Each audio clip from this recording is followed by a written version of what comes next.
ദൈവം നൽകുന്ന മോചനമാണ് യഥാർത്ഥ മോചനം അല്ലെ? അതിനെ അതിജീവിക്കുവാൻ ദൈവം അല്ലാതെ വേറെ ആരെങ്കിലും മോചിപ്പിച്ച നമുക്ക് മോചനം ആണെന്ന് പറയാൻ പറ്റുമോ?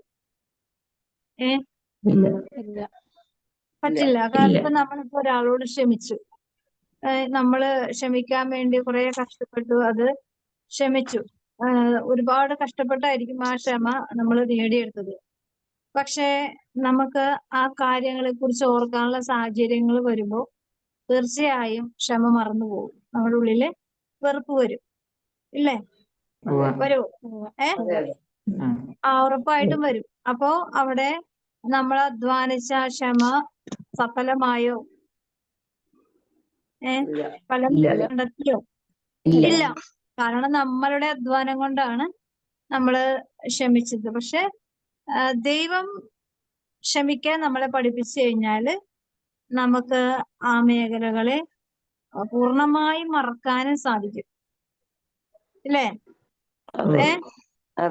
ദൈവം ക്ഷമിക്കാൻ നമ്മളെ സഹായിച്ചു കഴിഞ്ഞാല് പിന്നെ നമുക്ക് ഓർക്കാൻ പറ്റാത്ത വിധം ആ മേഖലകളെ ദൈവം അടിവേരോടെ പിഴുതു മാറ്റും.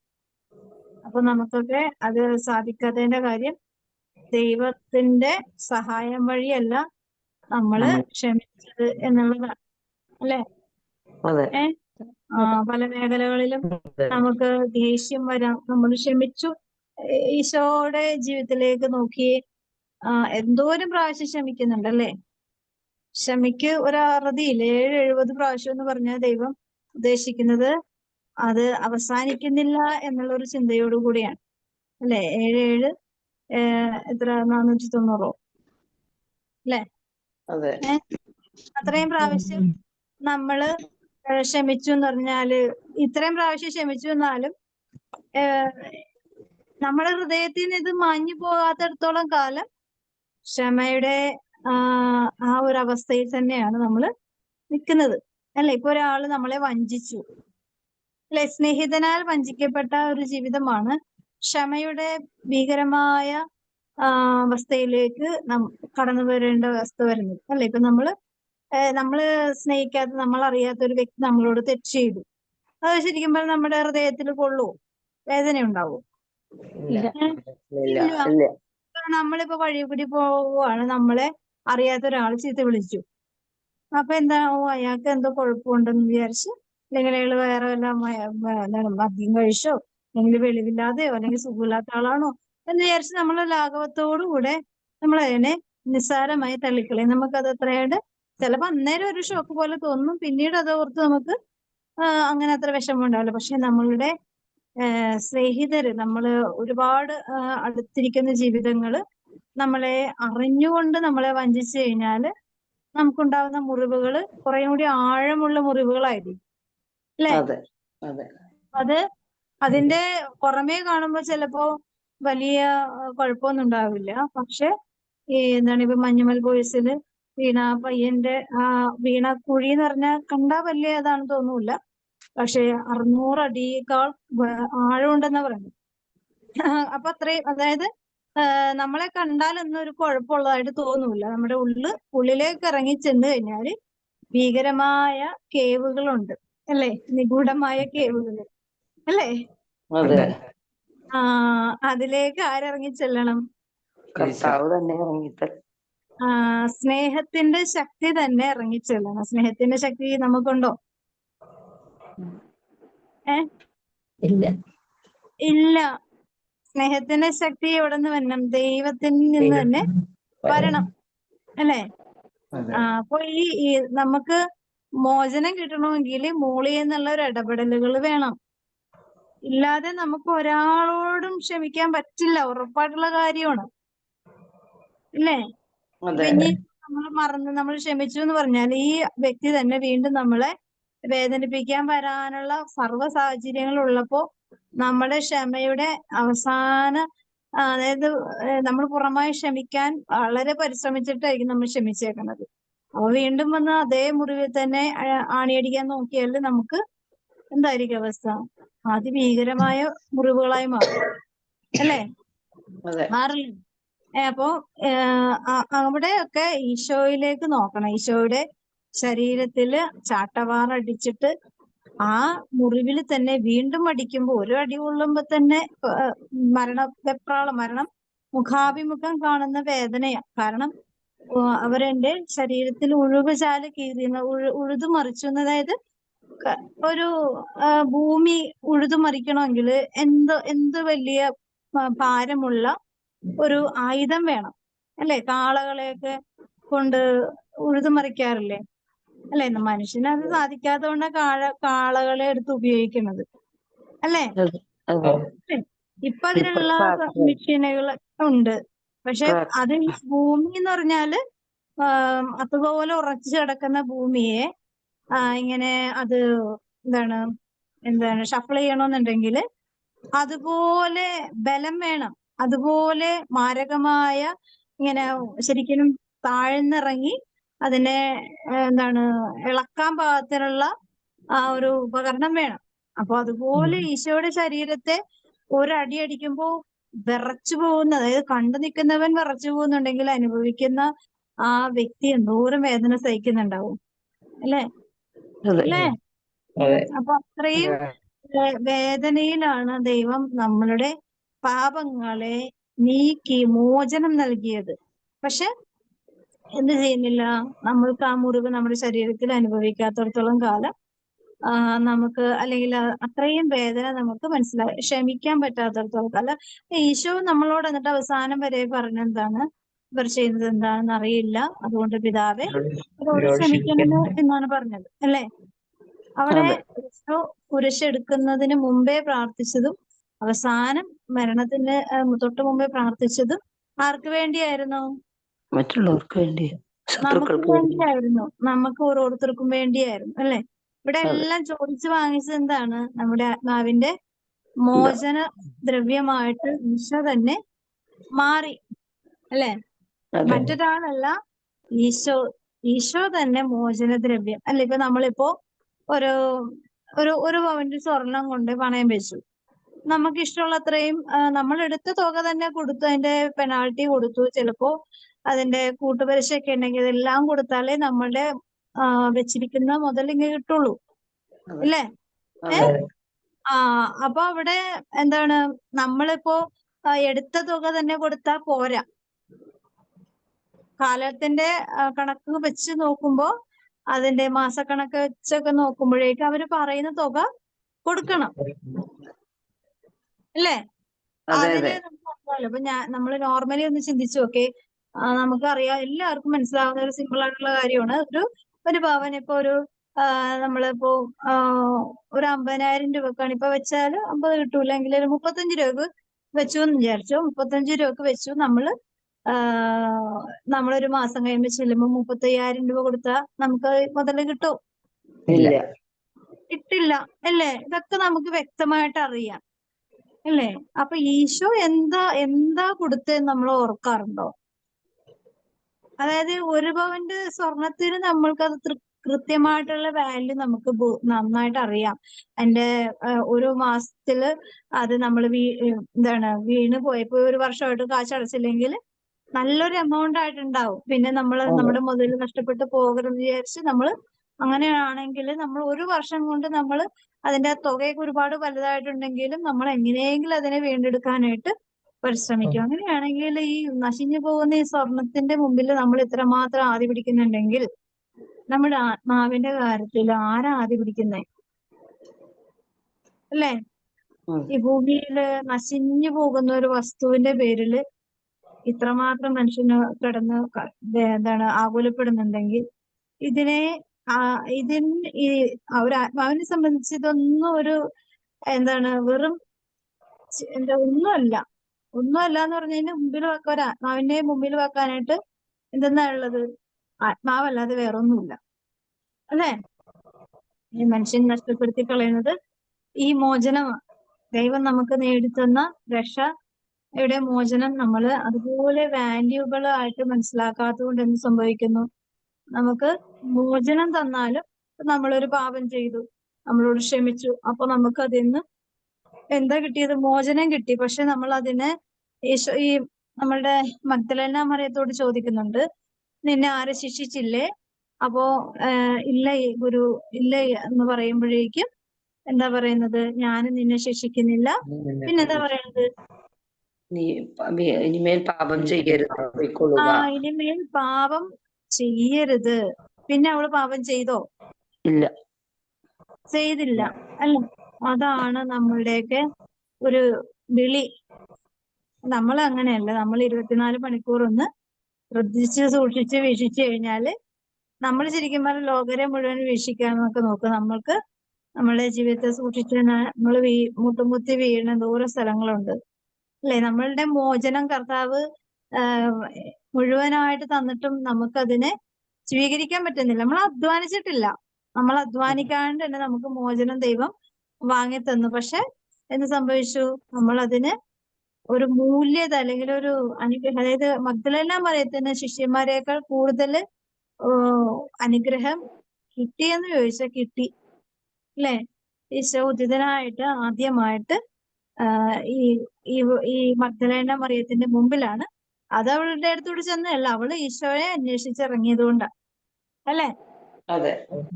അപ്പൊ എന്താണ്? മോചനമാണ്. അവളെ പൂർണ്ണമായി മോചിപ്പിച്ചു. പിന്നെ പഴയ അവസ്ഥയിൽ നിന്ന് ഒരിക്കലും അവള് തിരിഞ്ഞു നോക്കിയില്ല. പക്ഷെ ഈശോ അവളുടെ ജീവിതത്തിൽ നിന്നും നഷ്ടപ്പെട്ടു കഴിഞ്ഞപ്പോ പഴയ പാപവും പാപത്തിനെ സ്വാധീനിക്കുന്ന വ്യക്തികളൊക്കെ അവളുടെ പുറകെ വന്നു. പക്ഷെ എന്ത് സംഭവിച്ചു? അവളെല്ലാം അതിനെല്ലാം അതിജീവിക്കുവാൻ സ്വർഗത്തിന്റെ കരുത്ത് അവളെ സഹായിച്ചു അല്ലെ? ഇപ്പൊ നമ്മളൊരു പാപം ചെയ്തു, പക്ഷെ നമുക്ക് സ്വർഗത്തിന്റെ കരുത്ത് അല്ലെങ്കിൽ സഹായം, ശക്തി നമ്മളുടെ കൂടെ ഉണ്ടെന്നുള്ള ആ ഒരു വിശ്വാസത്തോടു കൂടി നമുക്ക് മുമ്പോട്ട് പോയാല് ഈ മോചനം നമുക്ക് നിലനിൽപ്പോടുകൂടെ ഉപയോഗിക്കാനായിട്ട് സാധിക്കും. അല്ലെങ്കിൽ നിലനിൽപ്പ് ഉണ്ടാവുള്ളൂ അല്ലെ? ഇപ്പൊ നമ്മളിപ്പോ ഒരു ധ്യാനം കൂടി നമ്മൾ വലിയൊരു സംഘർഷാവസ്ഥയിൽ കടന്നുപോയപ്പോ നമ്മളൊരു ധ്യാനം കൂടി, അപ്പൊ അവിടുന്ന് ഒരു റിലീഫ് കിട്ടി. ഒരു മാസം വരെ നമുക്ക് അതിന്റെ അനുഗ്രഹം ഉണ്ടായി. അത് കഴിഞ്ഞ് എക്സ്പയർ ആയി കഴിഞ്ഞാൽ അത് എക്സ്പയർ ആയി പോകുന്നതിന്റെ കാര്യം എന്താണ്? എന്റെ ഒരു അനുഗ്രഹം അല്ലെങ്കിൽ ആ ഒരു സമാധാനം അല്ലെങ്കിൽ ഒരു വിടുതൽ, ഒരു റിലീഫ്, ഒരു ഉള്ളിലൊരു സമാധാന അന്തരീക്ഷം നമുക്ക് ഉണ്ടാവുമല്ലോ. അത് ഒരു മാസം വരെ കിട്ടുന്നുള്ളൂ. അത് കഴിഞ്ഞാൽ അത് എക്സ്പയർ ആയി പോകുന്നതിന്റെ കാര്യം എന്താണ്? അത് നിലനിൽക്കാത്തത് കൊണ്ട് ഈശോയിൽ പിന്നെ നമ്മളിപ്പോ ഒരു പാത്രം എടുത്ത് ഉപയോഗിച്ചു.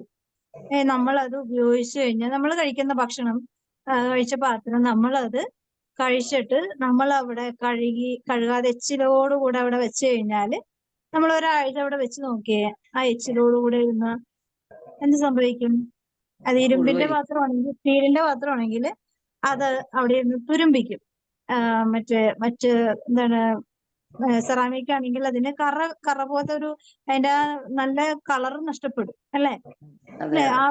ആ ഒരു ക്വാളിറ്റി നഷ്ടപ്പെടും. ഇതുപോലെ തന്നെയാണ്, ഞാൻ എക്സാമ്പിൾ പെട്ടെന്ന് മനസ്സിലാകാൻ വേണ്ടി പറഞ്ഞതാണ്. ഈ മോചനം കിട്ടിയത് നമ്മൾ എന്നും കഴുകി വെടിപ്പാക്കി വൃത്തിയാക്കി വെക്കണം. ഇല്ലെങ്കിൽ എന്ത് സംഭവിക്കും? നമുക്ക് ആ ഒരു കിട്ടിയ ആ ഒരു എന്താണ്, അനുഗ്രഹത്തിന്റെ ആ ഒരു എന്താ ഫ്രഷ്നെസ് നഷ്ടപ്പെട്ടു പോകും. അതുകൊണ്ട് എപ്പോഴും നമുക്ക് എന്ത് വേണം?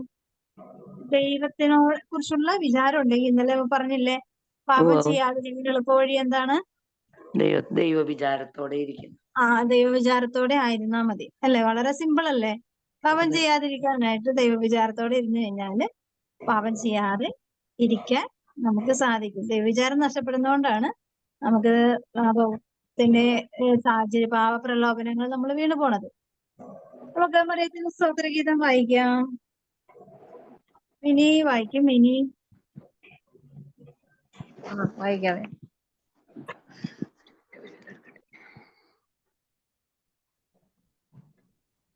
പരിശുദ്ധ അമ്മയുടെ സ്തോത്രഗീതം. എഴുതിയ സുവിശേഷം 1-ാം അധ്യായം 46 മുതൽ 55 വരെയുള്ള തിരുവചനങ്ങൾ. മറിയം പറഞ്ഞു, എന്റെ ആത്മാവ് കർത്താവിനെ മഹത്വപ്പെടുത്തുന്നു. എന്റെ ചിത്തം എന്റെ രക്ഷകനായ ദൈവത്തിൽ ആനന്ദിക്കുന്നു. അവിടുന്ന് തന്റെ ദാസിയുടെ താഴ്മയെ കടാക്ഷിച്ചു. ഇപ്പോൾ മുതൽ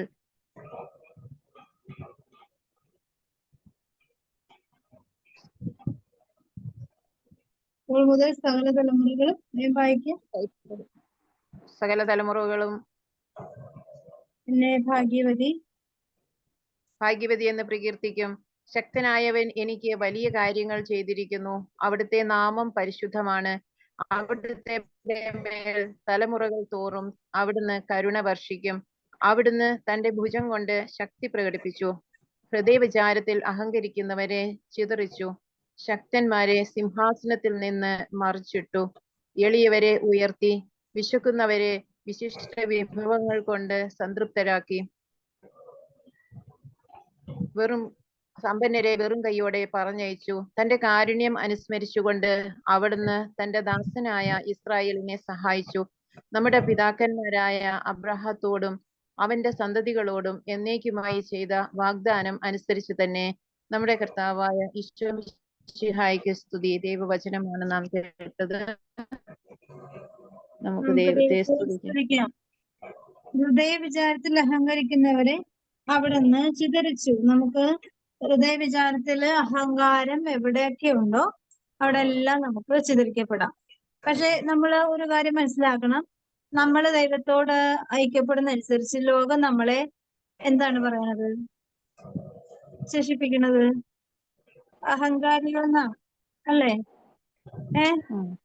കേക്കാവോ? ക്ലിയർ ആണോ?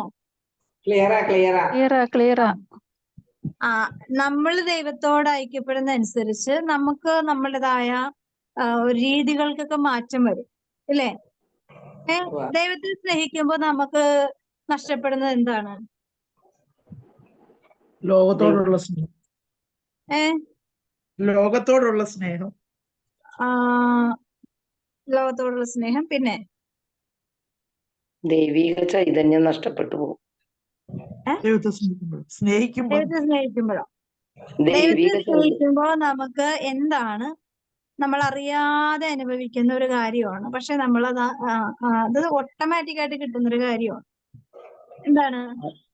എല്ലാവരും അത് നോക്കണം, ശ്രദ്ധിക്കണം കേട്ടോ. ഇല്ലാത്തവര് ശ്രദ്ധിക്കണം. ആത്മാവിന്റെ ഒരു ആനന്ദമാണ് ആത്മാവിന്റെ ആനന്ദം. ഓക്കെ. പിന്നെ വേറെ ആരെയും പറയുന്നുണ്ടോ? വേമ്പം പറ.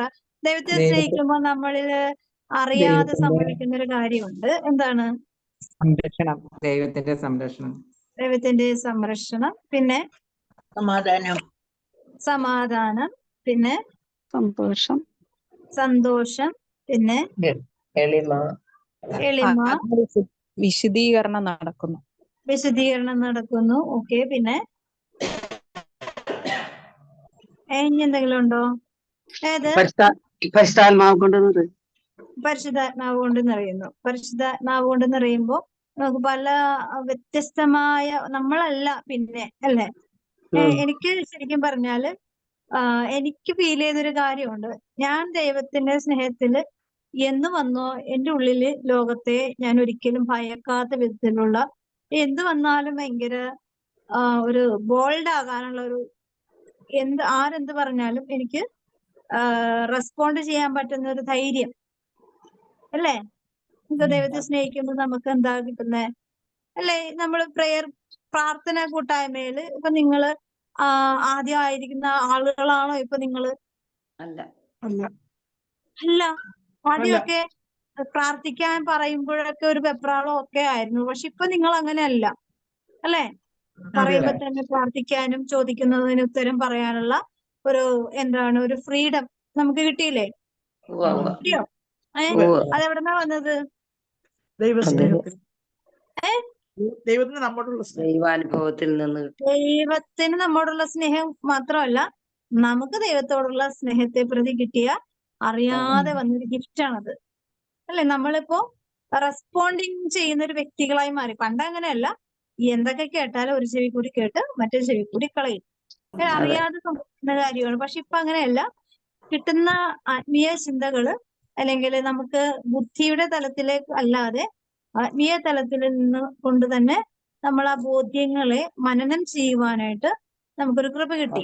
അതുവഴി എന്താണ്? ഇതാണ് വഴി, ഇതിലേ പോവുക എന്ന് പറയുന്ന പോലെ ഇതാണ് റിയാലിറ്റി, ദൈവസ്നേഹത്തിന്റെ റിയാലിറ്റി എന്ന് നമുക്ക് ഈ ചെറിയ ചിന്തകളിൽ കൂടി നമ്മളെ സഹായിക്കുന്നുണ്ട് അല്ലെ? ഇതിന്റെ അടിസ്ഥാനം വേര് വന്നിരിക്കുന്നത് എവിടെ നിന്നാണ്? ദൈവത്തിന്റെ സ്നേഹത്തിൽ നിന്നാണ് അല്ലെ?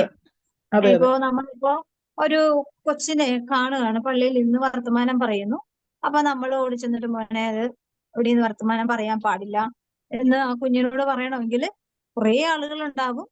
പക്ഷെ നമ്മൾ അതിനെ കണ്ടിട്ട് നമ്മൾ മിണ്ടാതിരിക്കുന്നുണ്ടെങ്കിൽ നമുക്ക് ആ കുഞ്ഞിനോട് സ്നേഹമില്ല എന്ന് മാത്രമല്ല, പിന്നെ എന്തുകൂടി ഇല്ല, ദൈവത്തോട് ദൈവത്തോട് സ്നേഹമില്ല അല്ലേ? അതെ. നമ്മൾ ഈ സാധാരണ പോകുമ്പോ നമ്മൾ മനസ്സിലാക്കേണ്ട ഒരു കാര്യമാണ്, നമുക്ക് ആ കുഞ്ഞിനോട് സ്നേഹമില്ല എന്ന് മാത്രമല്ല, എനിക്ക് എന്റെ ദൈവത്തോട് ഒരു ഉത്തരവാദിത്വം ഇല്ല അല്ലേ? സ്നേഹത്തിന്റെ ഓരോ ഭാഗങ്ങളും മനസ്സിലായി. സ്നേഹം എന്താണ്? എപ്പോഴും പ്രവർത്തിക്കുന്നതാ. സ്നേഹം മന്നിപ്പില്ല, സ്നേഹത്തിന് മന്ദതയില്ല. സ്നേഹം എപ്പോഴും ഊർജ്ജസ്വലതയുള്ളതാണ് അല്ലേ? ഈ സ്നേഹം എന്ന് പറഞ്ഞാല് എപ്പോഴും ഫ്രഷ് ആണ്. എന്താണ്? ഭയങ്കര ഫ്രഷ് ആയിട്ട് എവർഗ്രീൻ പോലെയാണ് എപ്പോഴും. സ്നേഹത്തിനെ ഒരിക്കലും തളർത്താൻ പറ്റില്ല അല്ലെ? സ്നേഹത്തിന്റെ ഒരു പ്രത്യേകമായ സ്വഭാവം എന്താണ്? സ്നേഹത്തിന്റെ ഒരു അടയാളം എന്താണ്? സാക്രിഫൈസ് ആണ് ശരിക്കും. ഞാൻ കുറെ പറയുന്നില്ല, നമുക്ക് സമയം പോകും അല്ലെ? നമ്മള് സ്നേഹത്തിന്റെ അടയാളം എന്തെന്ന് വെച്ചാല് ലവ് ചിഹ്നമാണെന്ന് പറയും, ഹൃദയമാണെന്ന് പറയും. പിന്നെ എന്താണ്? പിന്നെ നമ്മൾ സ്നേഹം കൂടുമ്പോ നമ്മൾ കെട്ടിപ്പിടിക്കും, ചുംബിക്കും അല്ലെ? ഇതൊക്കെ നമ്മള് ഒരു മാനുഷികമായ നമ്മള് അറിയാതെ സംഭവിക്കുന്ന, നമുക്ക് സ്നേഹം കൂടുമ്പോ അങ്ങനെയൊക്കെ സംഭവിക്കില്ലേ ഇല്ലേ? നമ്മൾ കവളെ കൊഞ്ചിക്കാൻ പറ്റിയ ആൾക്കാരാണ് കൊഞ്ചിക്കും. നമുക്ക് കുഞ്ഞുങ്ങളാണെങ്കിൽ, കുഞ്ഞുങ്ങളുടെ പ്രായത്തിലുള്ളതാണെങ്കിൽ നമ്മൾ അവരോട് അങ്ങനെ, കുറച്ചുകൂടി വലുതാണെങ്കിൽ അത് ഓരോ പ്രായത്തിനനുസരിച്ചിട്ടുള്ള സ്നേഹപ്രകടനങ്ങൾ നമ്മൾ കാണിക്കും അല്ലെ? പക്ഷെ ഒരു മനുഷ്യന് വേണ്ടി ഇതുപോലെ ഒരു എന്താ പറയുക, സാക്രിഫൈസ് ചെയ്യുന്നതാണ് സ്നേഹത്തിന്റെ ഏറ്റവും വലിയ അടയാളം അല്ലേ? സ്നേഹത്തിന്റെ ഏറ്റവും വലിയ അടയാളം എന്ന് പറയുന്നത്. അതുകൊണ്ടാണ് ഹൃദയത്തിൽ നടക്കുന്ന വിചാരങ്ങള് ദൈവം സ്പോട്ടിൽ അറിയാറുണ്ട്. അതായത് ഇപ്പൊ ഞാൻ ഇന്ന് ആലോചിക്കുകയാണ് അടുത്ത ആഴ്ച ഇങ്ങനെ ചെയ്യാം എന്ന്. അപ്പൊ കർത്താവിന് ഒരു അടുത്ത ആഴ്ച വരെ വെയിറ്റ് ചെയ്യേണ്ട ആവശ്യമുണ്ടോ? ഇല്ല. ഒരാഴ്ച വരെ കർത്താവിന് വെയിറ്റ് ചെയ്യേണ്ട ആവശ്യമില്ല. നമ്മള് എന്ത് ചിന്തിച്ചോ സ്പോട്ടിൽ അവിടെ ബ്ലിങ്ക് ചെയ്യും. ഇന്നതാണ് അവള് ചിന്തിച്ചത്, ഇന്നതാണ് അവള് നിശ്ചയിച്ചിരിക്കുന്നത് അറിയാൻ പറ്റും. പക്ഷെ വേറൊരാൾക്കും ഇത്രയും കൃത്യമായി. കാരണം എന്താ? ഹൃദയത്തിന്റെ ആരാണ് ഓണർ? ഹൃദയത്തിന്റെ ഓണർ ആരാണ്? നിങ്ങളാണോ നമ്മളാണോ? അല്ല, ദൈവമാണ് ഓണർ. ഇപ്പൊ ഞാനിപ്പോ എന്താണ് നമ്മളുടെ ഫോണിന്റെ ഇപ്പം എന്താണ് എന്റെ ഫോൺ റിയൽമിനെ കുറിച്ച് നമ്മള് എന്തെങ്കിലും അറിയാം? എനിക്ക് നിങ്ങളുടെ കയ്യിലിരിക്കുന്ന ഫോണിനെ കുറിച്ച് നിങ്ങൾക്ക് എന്തെങ്കിലും അറിയാവോ? ഒന്ന് പറയുന്നേ. ഒരു കുന്തം അറിഞ്ഞൂടാ. നമ്മൾ ഈ കാണുന്നത് മാത്രം അറിഞ്ഞൂട് അല്ല. എന്നാൽ നിങ്ങളുടെ ഫോണെന്നല്ലേ പറയുള്ളൂ. നിങ്ങളുടെ കയ്യിലിരിക്കുന്ന ഫോൺ, നിങ്ങൾ കാശ് കൊടുത്ത് വാങ്ങിച്ചേക്കുന്ന ഫോൺ നിങ്ങളുടെ കയ്യില് മുതലാണ്, നിങ്ങളുടെ വസ്തുവാണ്, സ്വന്തമാണ്. പക്ഷെ എന്തെങ്കിലും കുന്തം അറിയാവോ അതിന്റെ പറ്റി? ഒന്നും അറിഞ്ഞൂടാ. എന്നിട്ട് നമ്മുടെ സ്വന്തമാണെന്ന് പറയും. ഇത് എന്റെ ഫോണാണെന്ന് പറയുകയും ചെയ്യും. ഇതിനെക്കുറിച്ച് എന്തെങ്കിലും ചോദിച്ചു കഴിഞ്ഞാൽ എനിക്കൊന്നും അറിഞ്ഞൂടാന്ന് പറയുകയും ചെയ്യും അല്ലെ? ഇതുപോലെ തന്നെയാണ് നമ്മുടെ ഹൃദയത്തെ പറ്റി നമുക്കൊരു കുന്തം അറിഞ്ഞൂടാ. പക്ഷെ എല്ലാം പെർഫെക്റ്റ് ആയിട്ട് അറിയാവുന്ന ഒരാളാണ് ഹൃദയത്തിന്റെ ഓണർ. ഇപ്പൊ നമ്മളാണ് ഓണർ? അല്ല. അപ്പൊ എന്തെങ്കിലും കയ്യിലുണ്ടോ നമ്മുടെ? ഒന്നുമില്ല. അതുകൊണ്ടാണ് ഈശോ പറയുന്നത് മറിയം പറയുന്നത് ഹൃദയത്തിൽ അഹങ്കരിക്കുന്നവരെ. കാരണം ഹൃദയം നിന്റെ അല്ല, നിനക്ക് അഹങ്കരിക്കാൻ യാതൊരു യോഗ്യതയില്ല, നിന്നെ ചിതറിക്കും. അതുകൊണ്ട് നീ അഹങ്കരിക്കരുത് എന്ന് പറയുന്നത്. മനസ്സിലായോ? നമുക്ക് ഈശോ ഇന്ന് നൽകുന്ന തിരുവചന ഭാഗത്തിന്റെ പെട്ടെന്ന് പറഞ്ഞു പോവാണ്. എസെക്കിയേൽ 33:11. തിന്മയിൽ നിന്ന് നിങ്ങൾ പിന്തിരിയുവിൻ. തിന്മയിൽ നിന്ന് പിന്തിരിയണ എന്തിനാണ്?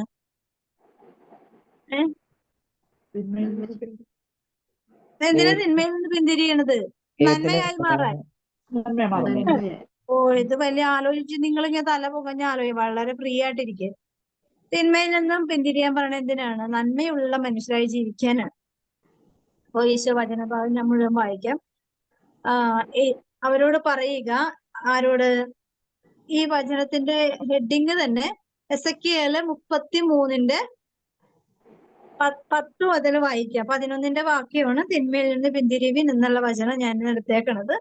അനുതപിച്ചാൽ ജീവിക്കും എന്നെനിക്ക് വേറൊരു വചനമാണ് കിട്ടിയത്. പക്ഷെ ഇത് ശക്തമായിട്ട് ഇത് പറഞ്ഞുകൊണ്ടാണ്. പക്ഷെ ഇപ്പോഴാ ഹെഡിങ് ഞാൻ നോക്കണത് തന്നെ അനുതപിച്ചാൽ ജീവിക്കും. അനുതാപം എന്ന് വെച്ചാൽ എന്താണ്? അനുതാപം എന്താന്ന് വെച്ചപ്പോ എന്താണ്? വേഗം പറയുക. അനുതാപം എന്ന് വെച്ചാല് നമ്മൾ ചെയ്യാൻ പാടില്ലാത്തവനെ കുറിച്ച് ഞാൻ ചെയ്തു. ചെയ്യാൻ പാടില്ല ആയിരുന്നു, പക്ഷെ ഞാനത് ചെയ്തു.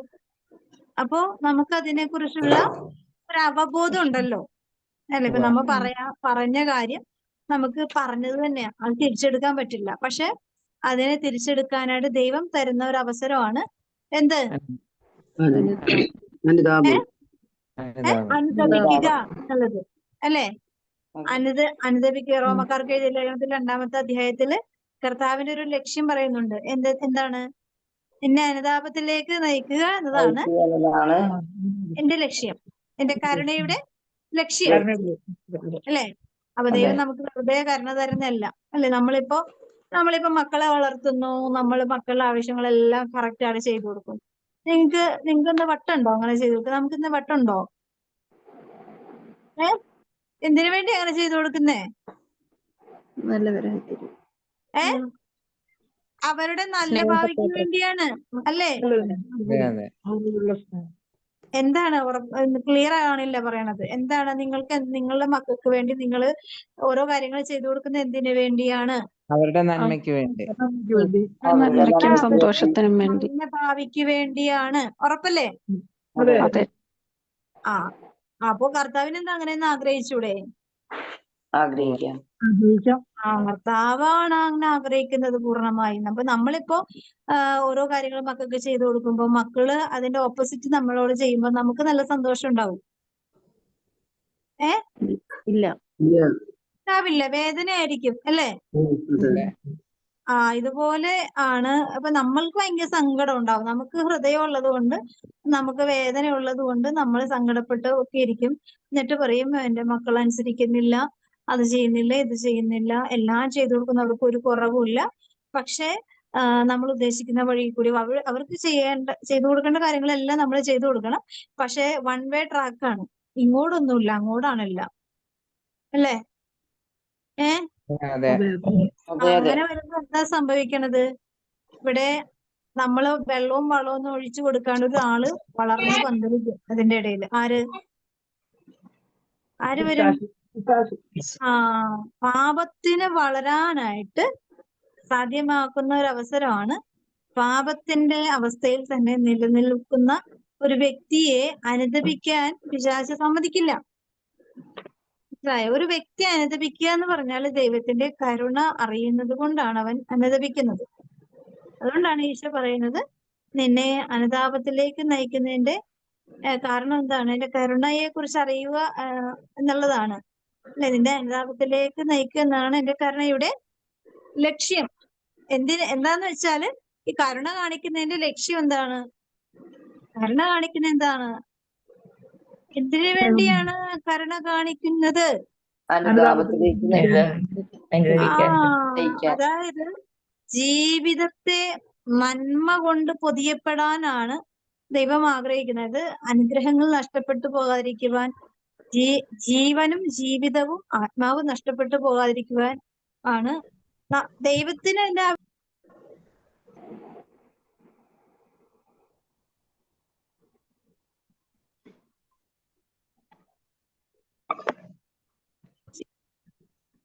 ദൈവത്തിന്റെ ലക്ഷ്യം എന്ന് പറഞ്ഞാല് നമുക്കെല്ലാം അതിനൊരു ലക്ഷ്യമുണ്ട്. ഇപ്പൊ നമ്മുടെ മക്കള് നല്ല രീതിയിൽ വളരണം എന്നുള്ളത് ഒരു ലക്ഷ്യബോധമാണ്, അല്ലെ?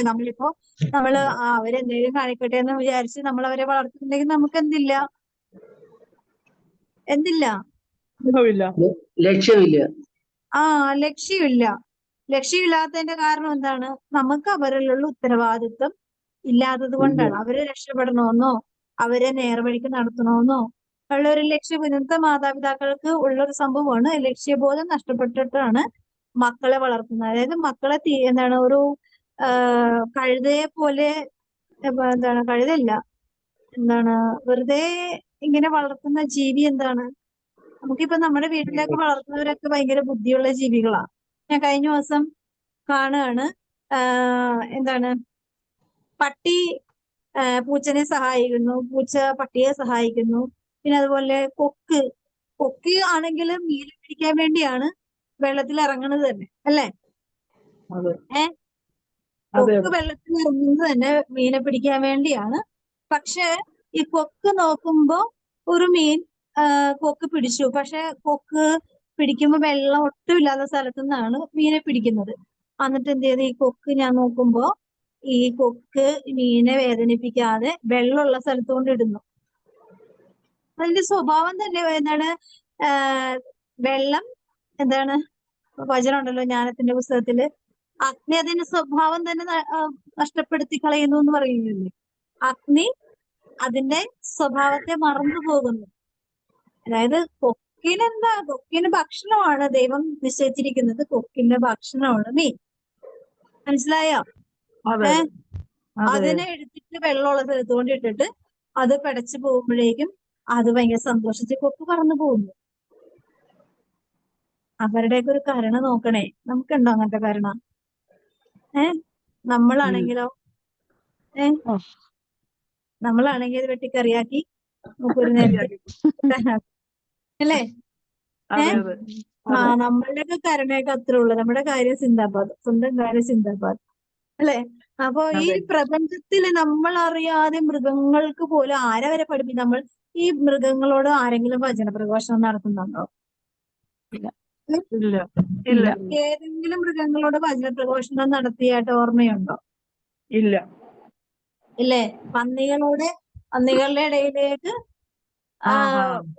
പോയിട്ട് സിസി പുണ്യാളോട് പറയുന്നുണ്ട്. പക്ഷെ അവിടെ പോയി നിന്ന് പ്രസംഗം പറയുമ്പോ അത് കണ്ടിട്ട് ബിഷപ്പ് പറഞ്ഞിട്ട് തിരിച്ചു വിളിക്കുന്നുണ്ട് അല്ലെ? പക്ഷെ പന്നികൾ അത് കേട്ടിട്ടൊന്നുമല്ല. അനുസരണമാണ് അവിടെ. അനുസരണം കാണിച്ചപ്പോ സംഭവിച്ചത് അല്ലെ? അപ്പൊ ഈ അതായത് തിന്മയിൽ നിന്ന് അവിടെ എന്താ സംഭവിച്ചത്? സിസി പുണ്യാളൻ അങ്ങനെ ചെയ്തപ്പോഴേക്കും ഈ ബിഷപ്പിന് അനുതാപം തോന്നി അല്ലേ?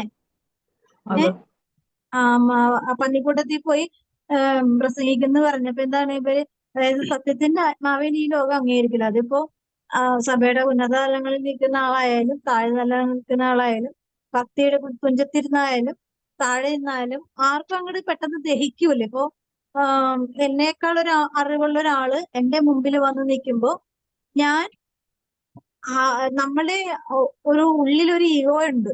അത് ഞാനെന്ന സംഭവം അല്ലെ? അത് മരണം വരെ നമ്മളെ അടിച്ച് താഴ്ത്താനേ നോക്കുള്ളൂ. അതായത് നമ്മൾ ഉയരാനായിട്ട് നമ്മൾ സാധിക്കില്ല. അതുകൊണ്ടാണ് നമുക്ക് അനുദപിക്കാൻ ടൈം എടുക്കുന്നത് അല്ലേ? ആണോ? ഞാനെന്ന വ്യക്തി ഒരിക്കലും താഴാൻ അനുവദിക്കില്ല. അതുകൊണ്ട് എന്താ നമുക്ക് താഴണമെങ്കിൽ നമ്മൾ എളിമപ്പെടണം. എളിമപ്പെട്ടാലും നമുക്ക് എളുപ്പം അനുദപിക്കാൻ പറ്റും അല്ലേ? ഞാൻ പറഞ്ഞു പോകാൻ സമയമില്ല. എന്നാലും പെട്ടെന്ന് പറയാണ് ഈ വചനഭാഗത്തിലേക്ക് പെട്ടെന്ന് വരാം. അതായത് മനുഷ്യപുത്ര ഇസ്രായേൽ ഭവനത്തോട് പറയുക, ഞങ്ങളുടെ അതിക്രമങ്ങളും പാപങ്ങളും ഞങ്ങളുടെ മേലുണ്ട്. അവ മൂലം ഞങ്ങൾ ക്ഷയിച്ചു പോകുന്നു. ഞങ്ങൾക്ക് എങ്ങനെ ജീവിക്കാൻ സാധിക്കും എന്ന് നിങ്ങൾ പറയുന്നു. എന്തുകൊണ്ടാണ് സംഭവിക്കുന്നത്? ജീവിത ദുരന്തങ്ങൾ വരുന്നതിന്റെ കാരണമാണ് ഈ വചനം പറയുന്നത്. ജീവിത ദുരന്തങ്ങൾ നമ്മുടെ തലക്ക് മുകളിൽ നമ്മളെ ഇങ്ങനെ ഭരിച്ചുകൊണ്ടിരിക്കുകയാണ്. അപ്പോ ഈശോ പറയുകയാണ്, എന്ത് പറയുന്നു? എന്താ പ്രശ്നം? എന്താണ്? ഞങ്ങളുടെ എന്താ പാപങ്ങളും ഇസ്രായേൽ ഭവനത്തോട് പറയുക, ഞങ്ങളുടെ അതിക്രമങ്ങളും പാപങ്ങളും ഞങ്ങളുടെ മേലുണ്ട്. അവ മൂലം ഞങ്ങൾ ക്ഷയിച്ചു പോകുന്നു. ഞങ്ങൾക്ക് എങ്ങനെ ജീവിക്കാൻ സാധിക്കുമെന്ന് ആര് പറയുന്നു? അവര് പറയുകയാണ്. മനസ്സിലായി? ആര്? ഇസ്രായേൽ ജനങ്ങൾ പറയുകയാണ്. മനസ്സിലായോ?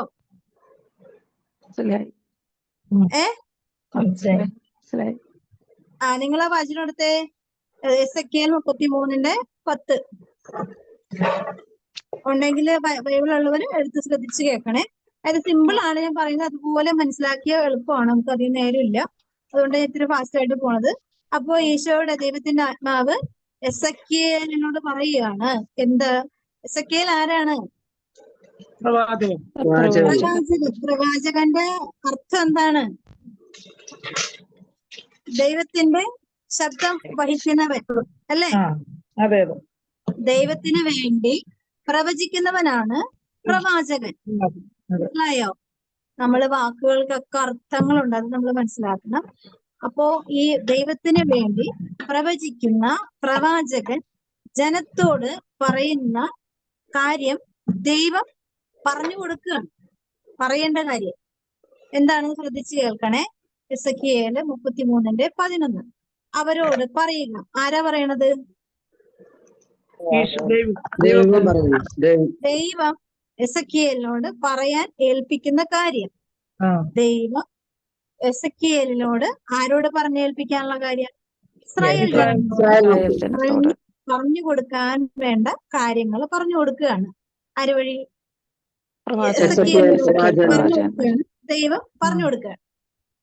ഞാനാണ് ദുഷ്ടൻ മരിക്കുന്നതിലല്ല, അവൻ ദുഷ്ടമാർഗത്തിൽ നിന്ന് പിന്തിരിഞ്ഞ് ജീവിക്കുന്നതിലാണ് എനിക്ക് സന്തോഷം. അപ്പൊ ദുഷ്ടൻ മരിക്കുന്നത് കൊണ്ട് സന്തോഷമുണ്ടോ? ഇല്ല. നമ്മളൊക്കെ സന്തോഷിക്കുന്ന ഒരു കാര്യമാണ്. നമ്മളുടെ ശത്രുക്കളൊക്കെ വേണ്ട സമയങ്ങളിൽ തട്ടിപ്പോയാല് നമുക്ക് ഇത്തിരി സമാധാനം കുറച്ചുകൂടി കിട്ടുമെന്നുള്ള ഒരു ധാരണ പലപ്പോഴും എനിക്കൊക്കെ ഉണ്ടായിട്ടുണ്ട്.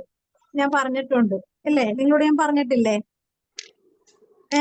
ഇനി ഞാൻ പറയല്ല, നിങ്ങൾ അങ്ങനെ വീണ്ടും കേട്ടങ്ങനെ സൂചിക്കണ്ട. ഞാനൊരു പ്രാവശ്യം പറഞ്ഞിട്ടുണ്ട്. അപ്പോ എന്താണ്? ദുഷ്ടൻ മരിക്കുന്നതിലല്ല, അവൻ ദുഷ്ടമാർഗത്തിൽ നിന്ന് പിന്തിരിഞ്ഞ് ജീവിക്കുന്നതിലാണ് എനിക്ക് സന്തോഷം. പിന്തിരിയുവിൻ, തിന്മയിൽ നിന്ന് പിന്തിരിയുവിൻ, നിങ്ങൾ പിന്തിരിയുവിൻ, ഇസ്രായേൽ ഭവനമേ, നിങ്ങൾ എന്തിനു മരിക്കണം? അല്ലെ? നിങ്ങൾ എന്തിനാ മരിക്കുന്നേ? ചില മനുഷ്യര് ആത്മഹത്യ ചെയ്യാൻ പോകുമ്പോൾ എന്താണ് അവന്റെ ഒരു ഉദ്ദേശ ലക്ഷ്യമുണ്ട്. എന്താണ്? ഞാൻ മരിച്ചു കഴിഞ്ഞാൽ എല്ലാം തീർന്നു, അതോടെ ഞാൻ രക്ഷപ്പെട്ടു എന്നാണ്. പക്ഷെ അവൻ അറിയുന്നില്ല, അതോടെ തുടങ്ങുകയാണ് പ്രശ്നങ്ങളുടെ എന്താണ് ഒരിക്കലും അഴിക്കാൻ പറ്റാത്ത കുരുക്കുകൾ അവിടെ മുറുകയാണെന്ന് അവനറിയില്ല. പിശാചിന് എന്താണ് ആത്മഹത്യ ചെയ്യാനായിട്ട് ഇത്രമാത്രം പ്രേരിപ്പിക്കുന്നതിന്റെ കാരണം എന്താണ്? ഓരോ ആത്മഹത്യ ചെയ്യുന്ന വ്യക്തിയും അനുദപിക്കാണ്ട് മരിക്കാനായിട്ടുള്ള സാഹചര്യങ്ങൾ കൊടുക്കുക. അനുദപിച്ച ഉടനെ തന്നെ കയറിലാണെങ്കിൽ അവനെ അപ്പൊ താഴെ ഇറങ്ങും.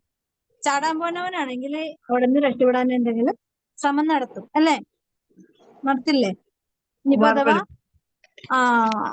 അഥവാ ഇനിയിപ്പോ ചാടിക്കഴിഞ്ഞ സെക്കൻഡിലായിരിക്കും ദൈവമേ ഞാനിതാ നഷ്ടപ്പെടുന്നു, എന്നെ രക്ഷിക്കണേ എന്ന് പറഞ്ഞ ഉടനെ തന്നെ കർത്താവിന്റെ കൈകളിൽ ആത്മാവ് സുരക്ഷിതമാണ്. പക്ഷെ നമ്മളൊരു കൊക്കയിലെടുത്ത് ചാടി ഈ കൊക്കയെന്ന് പറഞ്ഞാൽ നല്ല ആഴമുള്ള സ്ഥലമല്ലേ? പോകുന്ന വഴി പകുതി വഴി എത്തുമ്പോഴാണ് അവധമായെന്ന് ആത്മാവ് മനസ്സിലാക്കണം. പക്ഷെ വല്ല രക്ഷയുണ്ടോ? രക്ഷയില്ല. എവിടെയാണ് ചെന്ന് പതിക്കണം അവിടെ പോയി വീഴും അല്ലെ? പക്ഷെ പോകുന്ന വഴിയിൽ, അതായത് മരിച്ചു കൊണ്ടിരിക്കുന്ന ആ സെക്കൻഡുകളിൽ ആത്മാവിന്റെ ചിന്ത ഈ ആത്മാവിനെ നിക്ഷേപിച്ച വ്യക്തിക്ക് മാത്രമേ അറിഞ്ഞോളൂ. ആരാണത്? ആത്മാവിന്റെ ഉടമസ്ഥൻ ദൈവമാണ് അല്ലെ? ഓണർ അറിയും. ഓണറിന് അവിടെ സൈറം മുഴങ്ങും. ഓണർ അപ്പോ ഒന്ന് നോക്കും. ഓണറിന്റെ ഈ സൃഷ്ടി എന്താണ് ഈ സമയം ചിന്തിക്കുന്നതെന്ന് ഓണറിന് മനസ്സിലാവും. അപ്പൊ തന്നെ സ്വീകരിക്കാൻ പറ്റുന്നതാണെങ്കിൽ സ്വീകരിക്കും. അല്ലെങ്കിൽ പരമാവധി കർത്താവ് അവിടെ ഭയങ്കര പണിയെടുക്കേണ്ടി വരും അല്ല? അങ്ങനെയാണ് ഓരോ ആത്മാവ് നിത്യനാശത്തിലേക്ക് പോകുന്നതും നിത്യസമാധാനത്തിലേക്ക് കയറി വരുന്നതും.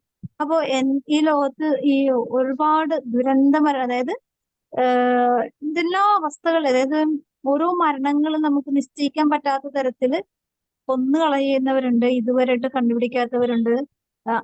ഈ കഴിഞ്ഞ ദിവസം എവിടെയാണ്, ഏതൊരു സ്ഥലത്ത് പഴക്കമുള്ള ഒരു പുരുഷന്റെ അസ്ഥി കൂടം കിട്ടിയെന്ന് പറയണ്ടായിരുന്നു. ഒരു 10 വർഷത്തിന്റെ പഴക്കമുണ്ടെന്നൊക്കെ പറയണ്ടായിരുന്നു. അപ്പൊ ഞാൻ ആലോചിക്കുകയാണ്, ആരെങ്കിലും ഒരു പാലത്തിന്റെ അടിയിൽ ആണ് അത്. ഇപ്പൊ അവിടെ ആ സ്ഥലം ആരോ വാങ്ങിച്ച് കഴിഞ്ഞപ്പോഴേക്കും അവിടെയൊക്കെ വെടിപ്പാക്കി അവര് പുതിയ ബിൽഡിംഗ് ഒക്കെ വെക്കാനായിട്ട് എന്നപ്പോഴേ അവിടുത്തെ പണിക്കാര് ആളുകള് ഈ അസ്ഥികൂടം കണ്ടിട്ട് അവര് പോലീസുകാരെ അറിയിച്ചത്. അപ്പൊ 10-12 വർഷത്തിന് മുമ്പ് ആരെങ്കിലുമൊക്കെ ഇങ്ങനെയൊക്കെ നഷ്ടപ്പെട്ടു പോകുമ്പോഴേക്കും നമ്മളറിയുന്നില്ല എന്തൊക്കെ സംഭവിച്ചിരുന്നാൽ എന്തോരം മനുഷ്യരാണ് ദുരൂഹതയിൽ മരണപ്പെട്ടു പോകുന്നത്. അപ്പോ ഈ മനുഷ്യരൊക്കെ ഏതവസ്ഥയിലാണ് ഈ ആത്മാവിന്റെ അവസ്ഥ നമുക്കറിയില്ല. അപ്പോ ഇന്നൊരു കാര്യം ഈശോ പറഞ്ഞൊരു കാര്യം, ഒരു മനുഷ്യൻ വഞ്ചിക്കുന്നതാണോ ശരിക്കും വഞ്ചകനാണോ വഞ്ചിക്കപ്പെടുന്നത്, വഞ്ചിക്കപ്പെടുന്നവനാണോ വഞ്ചകനാകുന്നത്? ഇതിപ്പോ ഞാൻ ഒരാളെ വഞ്ചിച്ചു, ഞാനാണോ ശരിക്കും വഞ്ചിക്കപ്പെടുന്നത്, വഞ്ചന അനുഭവിക്കുന്നവനാണോ വഞ്ചിക്കപ്പെടുന്നത്? വഞ്ചന അനുഭവിക്കുന്നു. വഞ്ചന അനുഭവിക്കുന്നവനല്ല, വഞ്ചിക്കുന്നവനാണ് ശരിക്കും വഞ്ചനയുടെ ഫലം അനുഭവിക്കുന്നത്. അല്ലേ? അല്ലേ? ഞാനിപ്പോ ഒരാളെ വഞ്ചിച്ചു. ശരിക്കും പറഞ്ഞാൽ ആരെയാ വഞ്ചിച്ചത്? ഞാൻ എന്നെ തന്നെ വഞ്ചിച്ചത്. എന്റെ ആത്മാവ് ഭീകരമായ കെണിയിലായി, കുടുക്കിലായി. പിന്നെ അവൻ വിചാരിക്കും ഞാൻ വഞ്ചിച്ചത് കൊണ്ട് അവൻ നശിഞ്ഞു എന്ന്. പക്ഷെ നശിഞ്ഞുകൊണ്ടിരിക്കുന്ന ചിതല് പിടിക്കുന്ന, അല്ലെങ്കിൽ വിഷം ചുറ്റുന്നത്, അല്ലെങ്കിൽ വിഷമയം വരുന്നത് എന്റെ ആത്മാവിലേക്ക്. നമ്മളിപ്പോ ഒരാളെ ഒരു വിരലെടുത്ത് ചൂണ്ടിയേ നമ്മൾ ഒരു വിരൽ മാത്രമേ ആ ഒരു ദിശയിലേക്ക് പോവുള്ളൂ. പക്ഷെ ബാക്കി എല്ലാ വിരലുകളും എന്നിലേക്കാണ് ചൂണ്ടി നിൽക്കുന്നത്. അല്ലേ? അപ്പൊ എന്താ, ഭൂരിഭാഗം പാപാവസ്ഥ എന്നിലേക്ക് തന്നെയാണ് വരുന്നത്. തന്നെയാണ് വഞ്ചിക്കപ്പെടുന്നവൻ രക്ഷപ്പെട്ടു പോകും, വഞ്ചിക്കുന്നവൻ ഒരിക്കലും രക്ഷപ്പെടില്ല. മനസ്സിലായോ? അപ്പൊ ആ മേഖലകളെല്ലാം നമുക്ക് മനസ്സിലാക്കാനും നൽകുന്ന വചനം, പാപത്തിൽ നിന്ന്, തിന്മയിൽ നിന്ന് പിന്തിരിയുക എന്ന് പറഞ്ഞാല്, എന്തിനാ നിങ്ങൾ പാപം ചെയ്ത് ചാകുന്നത്? പാപം ചെയ്യാന്ന് പറഞ്ഞാൽ ജീവിച്ചിരിക്കുക മരിച്ചു എന്നുള്ളതാണ്. അപ്പൊ ആ അവസ്ഥയിൽ നിന്നൊക്കെ ഒരു എന്താണ് റിക്കവറി, അതായത് ഒരു മോചനം കിട്ടണമെന്നുണ്ടെങ്കിൽ എളുപ്പമുള്ളൊരു കാര്യമാണ് എന്താണ്, അനുദപിക്കുക. മരിച്ചു കഴിഞ്ഞിട്ട് അനുദപിക്കാൻ പറ്റില്ല. അതുകൊണ്ട് ജീവിച്ചിരിക്കുമ്പോൾ തന്നെ നമ്മള് അനുദപിക്കുക. അത് ഭർത്താവിനോട് ചോദിക്കാതെ നമുക്ക് അനുദപിക്കാൻ പറ്റില്ല. കാരണം നമ്മളെ അനുദപിക്കുമ്പോഴേക്കും നമ്മളെ വലിച്ചു താഴ്ത്തോട്ട് ഇടാനായിട്ട് നമ്മുടെ പാപത്തിന്റെ ഓർമ്മകൾ, അല്ലെങ്കിൽ നമ്മളെ വേദനിപ്പിച്ച ഓർമ്മകൾ, നമ്മളെ മനഃപൂർവ്വം പീഡിപ്പിച്ച ഓർമ്മകൾ നമ്മളുടെ തലച്ചോറിൽ കിടന്ന് പെരുകുമ്പോഴേക്കും നമുക്ക് ഈ ചിന്തയും ആ ചിന്തയും കൂടി ഒരിക്കലും ചേർന്ന് നിൽക്കില്ല. അപ്പൊ അതുകൊണ്ട് നമ്മുടെ ചിന്ത പൊങ്ങി നിൽക്കും. അപ്പൊ ദൈവിക ചിന്ത താഴോട്ട് പോകും. അതുകൊണ്ട് എന്ത് സംഭവിക്കും? പാപത്തിന്റെ ഭീകരതയുടെ ആക്രമണം നമ്മളെ ആക്രമിച്ച് കീഴ്പ്പെടുത്തും. അപ്പൊ നമുക്ക് രക്ഷപ്പെടാൻ പറ്റാത്ത വിധം ഒരു കെണി, അതായത് കെണി എന്ന് പറഞ്ഞാല് നമ്മള് ചെറിയ വാക്കാണ്, പക്ഷെ അതിന്റെ ഭീകരത പെടുന്നവർക്കേ മനസ്സിലാക്കാൻ പറ്റുള്ളൂ. അതുകൊണ്ട് ഈശോ നൽകുന്ന അനുഗ്രഹത്തിന്റെ വാഗ്ദാനം ഈശോ തരും എന്നുള്ള പ്രത്യാശയോട് കൂടെ നമുക്ക് ഈ ദിവസങ്ങളിലൊക്കെ നമുക്ക് വേദനിപ്പിക്കുന്ന ആൾക്കാരും വഞ്ചിക്കുന്ന ആൾക്കാരും നമ്മളെ മനഃപൂർവ്വം ദ്രോഹിക്കുന്ന ആൾക്കാരൊക്കെ ഉണ്ടാവും. എല്ലാവർക്കും ഉണ്ടാവും. ഇപ്പൊ എന്നോടൊരു ചേച്ചി എന്നെ വിളിച്ചു പറഞ്ഞു, വല്ലാത്ത വേദന. അപ്പൊ പുള്ളിക്കാരത്തേക്ക് ആ ജോലിയിൽ നിന്ന് വിട്ടു പോകാനായിട്ട് നിവർത്തിയില്ലാത്തതുകൊണ്ടാണ് പിടിച്ചു നിൽക്കുന്നത്. പക്ഷെ ഭയങ്കര ടോർച്ചറിങ്. അപ്പൊ ഞാൻ പറഞ്ഞു, ചേച്ചി നോമ്പ് കാലമല്ലേ, അപ്പൊ ഇച്ചിരി ദിവസം കൂടി അല്ലേ ഉള്ളൂ, അതും കൂടി നിങ്ങൾ സഹിക്കുക. എന്നിട്ട് കർത്താവ് ഏതെങ്കിലും ഒരു വഴി കാണിച്ചു തരും. ഇന്ന് പ്രത്യേകിച്ച് ഇന്നത്തെ ദിവസം ആയതുകൊണ്ട് എന്ത് ദിവസം ടെർമിനേറ്റ് ചെയ്യാം, ജോലിയിൽ നിന്ന് ടെർമിനേറ്റ് ചെയ്യും, ചിലപ്പോൾ ജോലി പോകും. അപ്പൊ അതുകൊണ്ട് ജീവിക്കാൻ വേറെ നിവർത്തിയില്ല. അപ്പൊ അങ്ങനെ ഞാൻ പറഞ്ഞു, എന്തായാലും ഔസപിതാവ് ഇടപെട്ടോളൂ, നമുക്ക് പ്രാർത്ഥിക്കാന്നൊക്കെ സമാധാനിപ്പിച്ചു. അപ്പോ കർത്താവിന്റെ മുമ്പിൽ നമ്മൾ ഏത് സാഹചര്യമാണെങ്കിലും, പാപം ചെയ്തു പോകാനുള്ള സാഹചര്യങ്ങൾ കൂടുതലുണ്ടെങ്കിലും കർത്താവിന്റെ കൃപയിൽ മുഴുവനായിട്ട് ആശ്രയിച്ച് അതിന് പിന്തിരിഞ്ഞാൽ നമുക്ക് രക്ഷപ്പെടാൻ പറ്റും. ഈ ലോകത്തിൽ ഇങ്ങനെ ഒരു ജീവിതം ജീവിക്കുക ഭയങ്കര പ്രയാസമാണെങ്കിലും കർത്താവിന്റെ ആത്മാവ് നമ്മുടെ കൂടെ ഉണ്ടെങ്കിൽ നമുക്ക് എല്ലാം സാധിക്കും. അതിനായിട്ട് അമ്മയോട് ചേർന്ന് നമുക്ക് പ്രാർത്ഥിക്കാം. ഈശോയുടെ തിരുഹൃദയത്തിൽ ഞങ്ങൾക്കായി കാരുണ്യ സ്രോതസ്സായി ഒഴുകിയിറങ്ങിയ തിരുരക്തമേ, തിരുജലമേ, ഞങ്ങളങ്ങയിൽ ശരണപ്പെടുന്നു. ഈശോയുടെ തിരുഹൃദയത്തിൽ നിന്നും ഞങ്ങൾക്കായി കാരുണ്യ സ്രോതസ്സായി ഒഴുകിയിറങ്ങിയ തിരുരക്തമേ, തിരുജലമേ, ഞങ്ങളങ്ങയിൽ ശരണപ്പെടുന്നു. ഈശോയുടെ തിരുഹൃദയത്തിൽ നിന്നും ഞങ്ങൾക്കായി കാരുണ്യ സ്രോതസ്സായി ഒഴുകിയിറങ്ങിയ തിരുരക്തമേ,